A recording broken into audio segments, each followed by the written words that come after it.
विप्र समाश्रय, आजपासून माझ्या कन्येला तू आश्रय दे. आणि तुम्ही काय सांगितले? आश्रयामिती. आजपासून मी तुमच्या कन्येला आश्रय देईन. शेलार साहेब, तुम्ही रडावं किंवा ताई रडाव्यात किंवा अनुष्काला वाईट वाटावं किंवा मी खूप हुशार आहे, मला काही कळतं म्हणून मी तुम्हाला अर्थ सांगितला का? बिलकुल नाही. आपण हा सगळ्यात महत्वाचा संस्कार हिंदू धर्मामध्ये सांगितलेला आहे. जर आपण तो अर्थ पूर्ण केला तर आपण काय करतो हे केल्यानंतर, कशासाठी करतोय हे कळाल्यानंतर त्या कामामध्ये आपण समरस होतो आणि एकाग्रतेने ते कर्म आपण करत असतो. आलं लक्षामध्ये?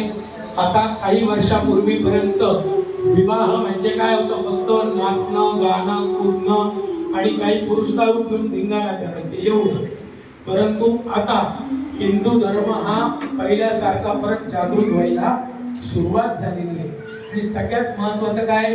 धर्मार्थ काम प्रजा सिद्ध्यर्थम दारा परिग्रहण नित्यम. काय सांगितले? धर्मयुक्त अशी प्रजा निर्माण व्हावी याच्यासाठी विवाह हा संस्कार सांगितलेला आहे.